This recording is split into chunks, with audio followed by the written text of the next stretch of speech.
جب گاؤں کے لوگ ایک ساتھ کھڑے ہوئے تو ایک ناممکن مسئلہ بھی حل ہو گیا۔ آئیں دیکھتے ہیں کہ اتحاد نے کیسے معجزہ دکھایا۔ کہانی، ایک گاؤں میں خشک سالی کا دور۔ ایک دفعہ کا ذکر ہے کہ ایک چھوٹے سے گاؤں میں لوگوں کو شدید خشک سالی کا سامنا کرنا پڑا۔ کئی مہینوں تک بارش نہ ہوئی، فصلیں سوکھ گئیں، کنویں خالی ہو گئے اور جانور پیاس سے مرنے لگے۔ گاؤں کے لوگ بے حد پریشان تھے۔ ہر طرف مایوسی کا عالم تھا۔ کچھ لوگ دعائیں کر رہے تھے، کچھ امید چھوڑ چکے تھے اور کچھ اپنی زمینیں چھوڑ کر جانے کی سوچ رہے تھے۔ ایک دن گاؤں کے سب سے بزرگ حکیم صاحب نے سب کو جمع کیا اور کہا، ہم الگ الگ کوششیں کرتے ہیں، لیکن شاید ہماری طاقت تبھی بڑھے گی جب ہم مل کر کچھ کریں گے۔ ہمیں اپنی بقا کے لیے اتحاد کا مظاہرہ کرنا ہوگا۔ حکیم صاحب کی بات نے سب کے دلوں کو جھنجھوڑا۔ حکیم صاحب نے مشورہ دیا کہ گاؤں کے بیچ میں ایک بڑا سا کنواں کھودا جائے جو بارش کا پانی ذخیرہ کرنے کا کام کرے۔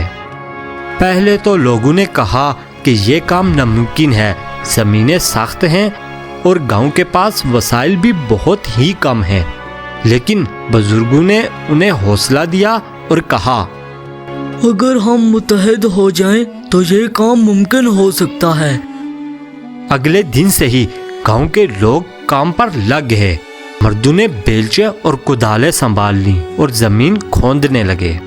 عورتوں نے ان کے لیے کھانے کا انتظام کیا اور تھکے ہوئے مردوں کو پانی اور آرام فراہم کیا۔ بچوں نے مٹی اٹھا کر ایک جگہ ڈھیر لگانے میں مدد کی۔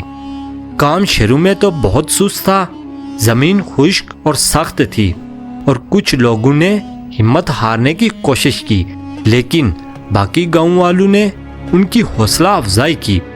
ہر دن گزرنے کے ساتھ ساتھ کنواں گہرا ہوتا گیا۔ گاؤں والوں کے دلوں میں امید کا دیا جلنے لگا کہ ان کی محنت اور کوشش ایک دن ضرور رنگ لائے گی۔ آخر پورے گاؤں کی اجتماعی کوشش رنگ لائی۔ کئی ہفتوں کی محنت کے بعد کنواں مکمل ہو گیا۔ سب کے چہروں پر تھکن کے ساتھ ساتھ خوشی بھی تھی۔ جب کنواں تیار ہوا تو گاؤں والوں نے دعا کی کہ بارش ہو اور ان کی محنت کامیاب ہو جائے۔ چند دن کے بعد بادل گرجے اور بارش ہونے لگی۔ بارش کے پانی سے کنواں بھر گیا تو گاؤں والوں کی خوشی کا ٹھکانہ نہ رہا۔ وہ جان گئے تھے کہ ان کی محنت اور اتحاد نے انہیں اس آفت سے بچایا ہے۔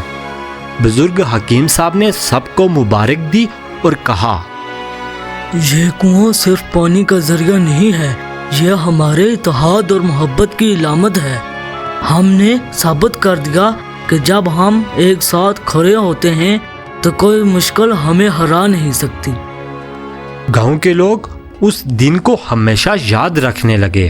انہوں نے ایک دوسرے سے وعدہ کیا کہ آئندہ کسی بھی مصیبت کا سامنا اکیلے نہیں کریں گے، بلکہ ہم سب مل کر اس کا مقابلہ کریں گے۔ اس دن کے بعد گاؤں میں ہمیشہ امن اور خوشحالی رہی۔ اتحاد کی طاقت نے انہیں سکھایا کہ جب لوگ خود غرضی چھوڑ کر دوسروں کے لیے کھڑے ہوں تو ناممکن بھی ممکن ہو جاتا ہے۔ کہانی کا سبق، اتحاد میں بے پناہ طاقت ہے۔ جب لوگ اپنے ذاتی مفادات چھوڑ کر ایک دوسرے کا ساتھ دیتے ہیں تو وہ کسی بھی مسئلے کا حل نکال سکتے ہیں۔